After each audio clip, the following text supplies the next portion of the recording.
Why do some spiritual practices meant to make us happier end up making us more difficult to be around? This was a realization that took me off guard as I was at a meditation retreat in southern France for the summer. Lost in my thoughts, I had forgotten that I was in a sharing circle of 30 people, all sitting silently, waiting for me to speak.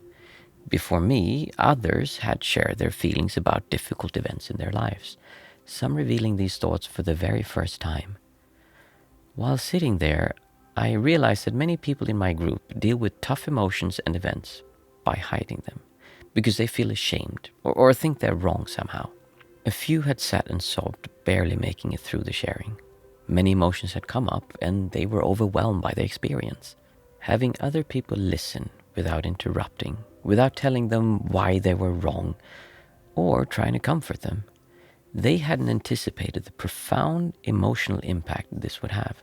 And so I began sharing how I had lost my grandmother and why that made me leave everything to become a Buddhist monk, with understanding that sharing in a safe place like our sharing circle would help heal those wounds.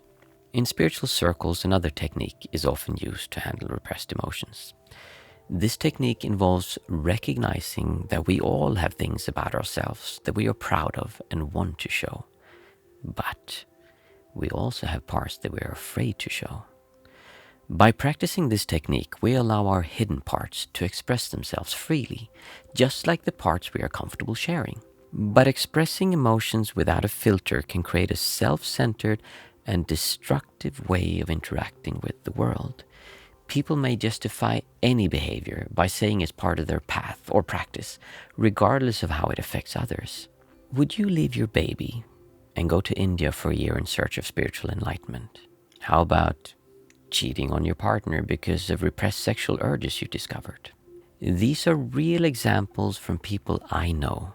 In other words, behaving like a jerk and using your spiritual practice as a justification.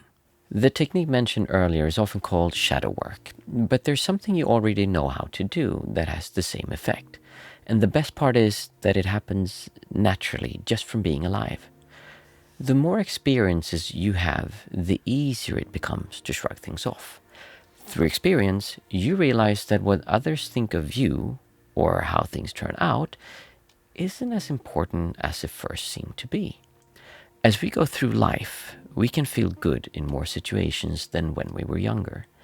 Age tends to soften our reaction to things not going our way. But why? Why does getting older help release these things, and can we speed up this process somehow? Focus. The problem lies in where we put our focus. When we focus on the world having to be a certain way for us to feel good, it creates a feeling of discomfort or tension when our desires and reality don't match. Imagine you're arguing with your partner because they didn't clean up the kitchen. Suppose you're really focused on the mess they left and feel you have the right to be mad about it. How do you think they react when you ask them to stop whatever they're doing and start cleaning right away?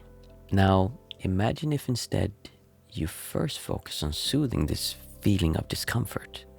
How do you imagine your partner would receive your suggestion then? If you ask them to clean up from a place of calmness rather than anger, how do you imagine you'd react? I think you will be surprised to see how much easier life becomes when you focus on enjoying and feeling good first. Then you can focus on changing the world around you. Solutions will come more naturally and your interactions become more positive and impactful. Shifting focus from what happens around us to how we react might feel unfamiliar. After all, society has taught us the opposite our whole lives. The easiest way to see this is when we work towards a big goal and finally achieve it. What happens then? What reward were we really seeking? To understand this and more, watch this video here next, where I explain why achieving your dream life won't give you what you expected.